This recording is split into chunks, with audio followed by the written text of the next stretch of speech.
Ilmu itu cahaya. Dahulu kita mencari cahaya di helai kertas. Hari ini, cahaya itu berada di hujung jari kita. Assalamualaikum, salam sejahtera dan salam mulia semadani. Saya Siti Nurhidayati Safian dari SMK Agama Pagar. Ilmu di hati menjadi sulur kehidupan. Namun, teknologi juga mendorong kita untuk terbang lebih jauh.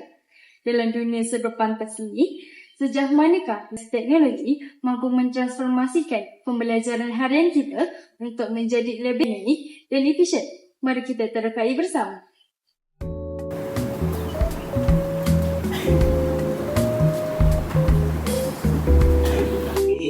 So hari ini kita akan belajar mengenai aktivis kemanusiaan yang terlibat dalam global sumber.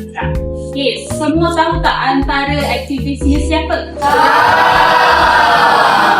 Antaranya kita ada Greta Thunberg. Siapa tahu siapa Greta Thunberg? Cikgu, siapa Greta Thunberg ni? Maaf cikgu, siapa Greta Thunberg ni? Nama macam pernah dengar, tapi di mana ya?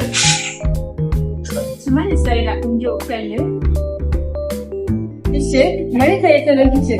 Kita hanya memerlukan alat simpan dan wayar penyambung HDMI. Kemudian, ia akan memapaskan daripada paranti ke paparan televisi.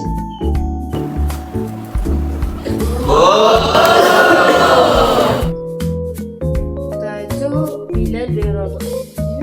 Penulis MK Riza. Oh, apa tu? Saya tengah rekod nilam lah. Rekod nilam? Sama sekarang, mana ada lagi orang rekod nilam guna kertas? Kan dah ada AIS? AIS? Apa tu? AIS tu merupakan Advanced Integrated Nilam System. Laman untuk merekodkan pembacaan secara digital.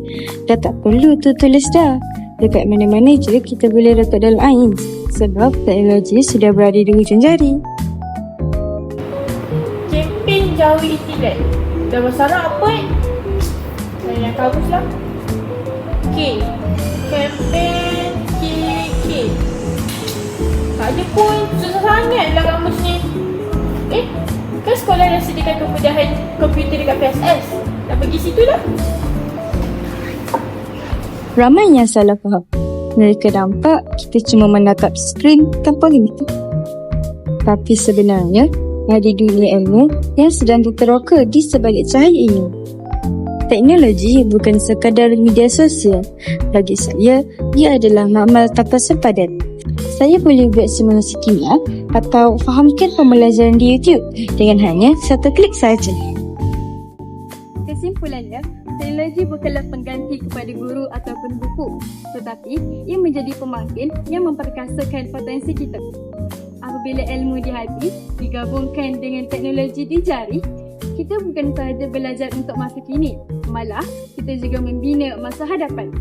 Bersama-samalah kita untuk menjadi generasi yang bijak teknologi. Sekian, terima kasih.